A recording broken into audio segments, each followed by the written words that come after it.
Today's video is going to be a book marketing Q&A. I asked my clients and authors who work with me for questions. Some of them are more specific to fiction books, some of them are more specific to nonfiction. Most of it is going to revolve around book marketing, especially social media marketing, which is my specialty and my expertise. So let's just dive into the questions. The first question is from Cass, who has a book that is just not selling. Everyone who does read it loves it, but they just can't seem to get people to buy it. They've redone the description, they've run ads to it, they've increased their click-through rate, which is great, and they've offered some free review copies to bump up the reviews on Amazon, which has 22 reviews, but not sure what else to do. The main question being, what are some things that I would suggest to just give a quick boost to sales? So firstly, my strategy, my focus is not immediate sales, it is long-term growth and long-term sales. That being said, there's definitely ways that we can give those sales a boost. So just for general advice in terms of the description, it is important that even if we think our description is amazing, that we have kind of run this by people who are readers of the genre to get their thoughts, and also tested out the language on social media to see how it is resonating with people. TikTok is one of the best platforms to do this with right now because the organic growth and sales are so strong through TikTok. I did a video on TikTok that I'll link here if you are interested in learning more about that. But that's a great way to test your hooks that are in your book's description and see how they land with people and find that really strong language to basically rewrite your description or apply that to your book description. This could be in newsletters, this can be on your Amazon page, your sales page on your website, all of the above. So testing out that language is really, really important. Basically, what I would be doing for a quick boost of sales is posting every single day on TikTok and on Instagram. This, of course, depends on who your audience is and where they are. If it's a business book, I would say LinkedIn. If it's, fiction, I would say Instagram and TikTok. And I would be testing out different hooks. You could also find some book talkers or bookstagram accounts that are in your genre and ask if you could send them a copy. Again, sharing those hooks with them, seeing what their overall interest is with the book. And then once you have those tests done and you can see what language is performing with your books, this is going to require some testing, many posts, which is a little bit of work up front, but I truly believe that is so important in determining what works best for your audience and what language is going to perform well. And then you can use that to influence the description of your book and the ads that you're running and all of that. Spencer asked a very similar question about upping the conversions, knowing that he has a good blurb, a good cover, all of the above. So my recommendations for Cass would apply to Spencer as well. The next question is from Erica, who said that they are struggling to get traction on their book despite having 23,000 followers on TikTok. The book comes out January 17th and they want to get some high view videos to gain attention, but feel like it's harder with a regular nonfiction book. So fiction versus nonfiction on TikTok do differ. With fiction, you'll be focused on the book talk world, talking about the tropes and the plot and the hooks and all of that and showing the book. Whereas with nonfiction, and I don't know your exact how you gained those 23,000 followers, nonfiction usually has an educational component or an inspirational component, one of the two. So if you can apply that to your TikTok videos and be educating people and really attracting that audience who are your readers, that really helps with gaining traction for nonfiction books. You said the book comes out January 17th, so right now you're trying to build hype, build pre-orders.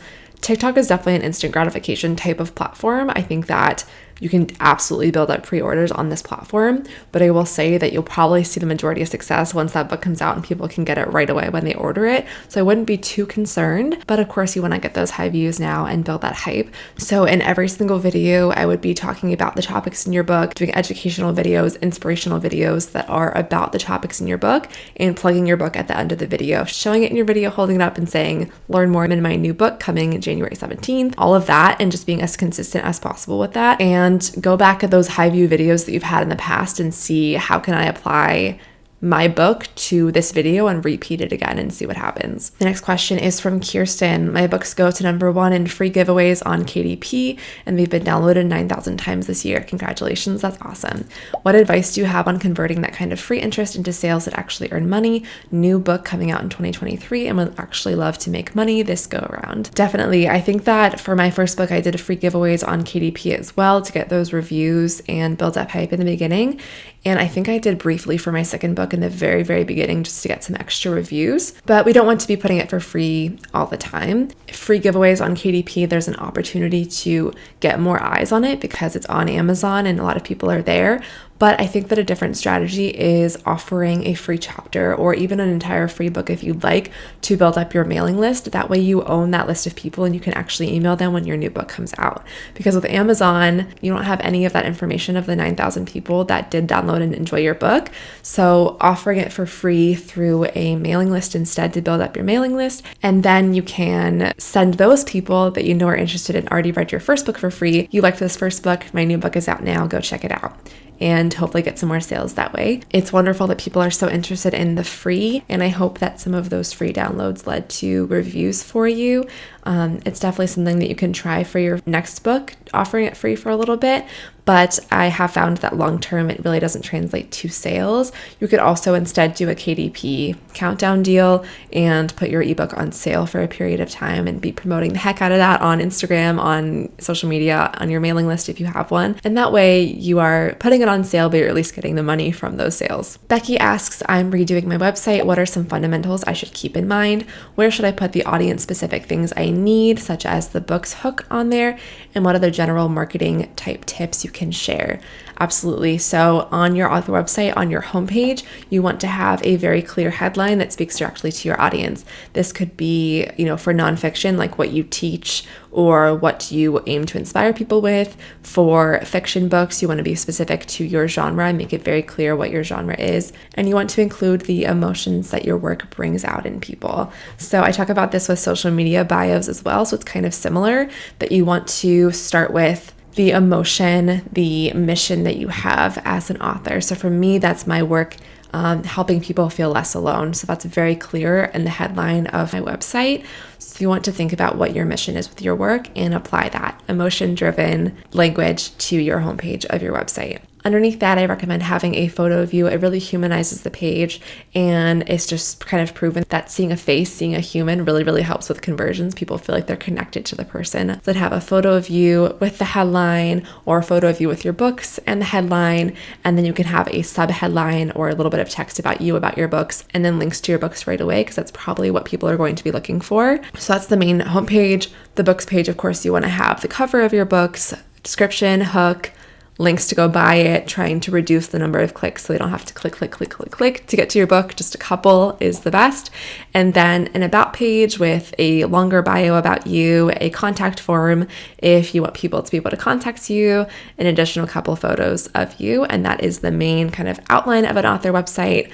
Of course, I could dive into this way deeper, so I can definitely do a separate video on this if you'd like, but that is the main tips I have for building an author website. Lucille asks, do I need to follow TikTok trends in order to build up sales? And I responded directly to her and said the quick answer is nope, but I'll address this deeper in the video. TikTok trends can be amazing for growing your audience, but it really depends on what the trend is and if you can actually apply it to your niche and your genre. With me being in a more calm mental health type of area, there are a lot of trends just don't work for me. A lot of the trends are really chaotic and the sounds are really chaotic, and I love that my page is a very calming and relaxing place to go. So I tend not to follow a lot of trends, and that's okay. I've had great growth anyways, but you might find that trends work really well for you. So for me, there are times where I'm scrolling through TikTok, I see a trend and I'm like, oh yeah, I can definitely apply this to my page, or I have a great idea. If nothing comes to me, I just let it go. I don't focus on trends. That is not a big part of my strategy. I think that there are people who it is a huge part of their strategy and it works really well for them. But there's also people who only are focusing on trends and not what actually is working for their audience. And that's where you kind of get stuck in that trap of only doing trends. I definitely would focus on engaging content related to your book. That is the most important thing on TikTok. Jamie asks, I have 2 24-page children's picture books and struggle to come up with content. I feel like I'd be showing the same exact pages over and over again. Any ideas? So with children's books, since your audience is going to be parents, I definitely recommend focusing on the educational aspect of the books and tying in lessons and educational videos to the books and then plugging the books at the end. You want to show page flips, you want to show pages in the book so parents can get a sense of the artwork and what it would look like for their child. But as a children's book author, they're also looking to see what is this children's book going to do for my child. So I'd also recommend incorporating some content that isn't just reading pages from the book, but it's talking about the greater themes and lessons within the book. Also, it's totally okay to repeat pages. I do it all the time. Brittany asks a question about TikTok. I started out early last year and got to a point where I was getting 4K views on my videos.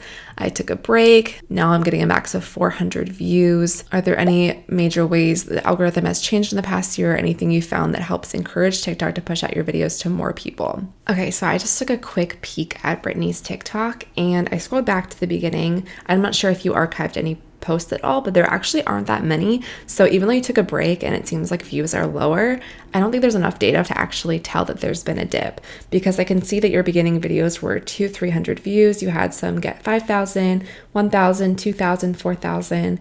But in between that, there were lower viewed as well. And then you took your break and recently had one with 3,700 views, which is great, 500 views. Yes, no big crazy viral videos yet, but I think that it's not enough to tell. And again, maybe you have archived videos, which I don't always recommend. I would just leave videos unless there's a very specific reason why you don't want people to see it anymore. But I'm not seeing enough data to say like, oh, your videos are doing way worse than they were before, because I'm not noticing that as a trend at all. In terms of the algorithm, I think that a lot of us get kind of stuck on this word and focus too much on that versus just making engaging content for our audience and really testing out those hooks a lot. But I will say, as a trend, is speaking directly to the viewer in your videos. So using the word you in your hooks. Would you read a book like this? Does this sound like something you would like asking questions, using the word you, and then also more timely things. If there's any way that you can relate time to your video. So for example, like with the new year coming out, can you kind of frame that as like, do you have a book goal for the new year? Are you looking for a book about this in the new year? Would a book about blah, blah, blah help you achieve your goals in the new year? Things like that, really timely videos definitely can give you a really good boost. Elizabeth asked about how book marketing changes over time. They're about to hit the 1-year mark for their book, but sales have really ramped up since the 6-month mark, which is wonderful. Does the way you market change as the book gets older? How did you handle this with your book, and how did you start adding in other content? That's a really great question, and it depends on what your backlist looks like. It depends on what other books are a priority for you to promote.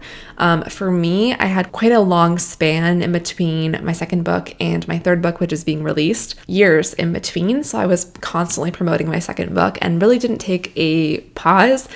There was definitely weeks that, of course, I didn't promote it, but I didn't really change much. I continued to promote it. I continued to showcase why people would enjoy reading it.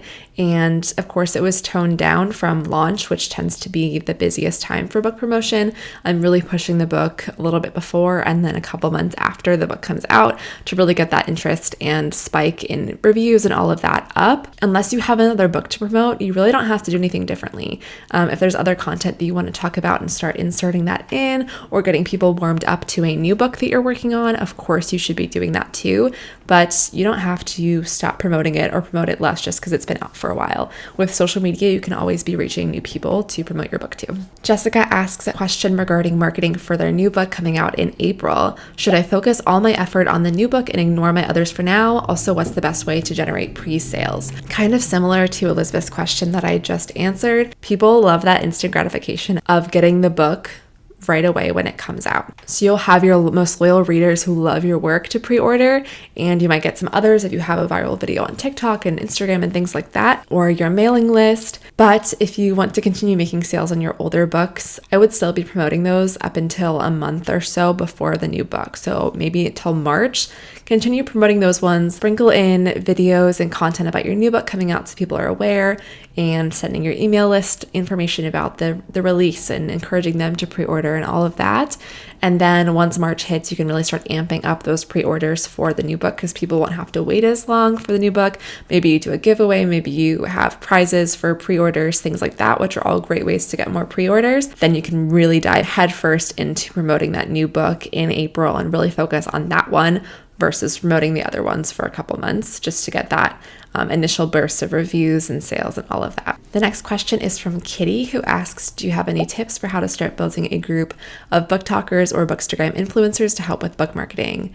What I recommend is going on TikTok, going on Instagram, and searching for your genre and looking for readers who are posting, not authors who are posting about their books, but readers who are commonly posting about your genre, who seem to love your genre. Obviously, we want people who tend to enjoy the genre that we write and are actively posting reviews. A couple of things you want to keep an eye on is engagement. There's a lot of fake bot-like Bookstagram accounts. They're the ones that will DM you and say like paid promotions, all of that. Most of the time, those are not great accounts to work with. We want to look for genuine readers who are posting about books and actually getting a decent amount of likes and comments. So take a look at their follower account and then take a look at how many likes they're getting, how many comments they're getting that seem kind of real. You can look at those accounts and all of that and make sure they're not bots as well, and go from there.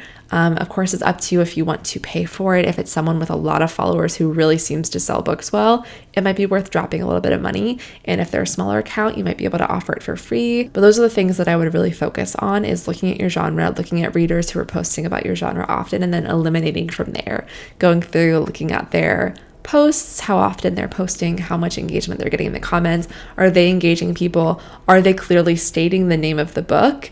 Because I see a lot of people they'll post the book or they'll post a page from the book, but not really engage with people in the comments and tell them where they can get it and the name of the book and the author and all of that, which is something that you also would want if you're paying someone to promote your book for you, that they are kind of being engaging with the readers that are interested. So those are all things that I would look at whenever you're looking for Bookstagrammers to collaborate with.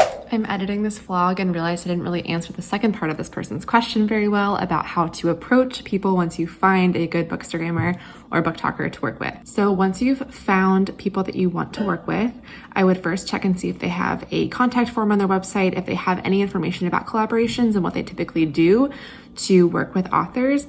They might have pricing on there. They might have more information about what they're currently looking for. If you can find that, follow their directions, follow their contact form. If not, you can't find an email or contact form anywhere, I would first be engaging with them, following them, interacting with their work, and showing that you are actually interested in what they have to say, the book reviews that they're posting, all of that, before you dive in and ask for a favor or a collaboration. So try to build that relationship a little bit for a couple weeks before you go ahead and DM them or email them and ask if they are interested in reading your book. Tell them why you think that they would be a good fit, why you think their readers would enjoy your book, and hopefully they will respond and you can go from there. Okay, this is the last question from April.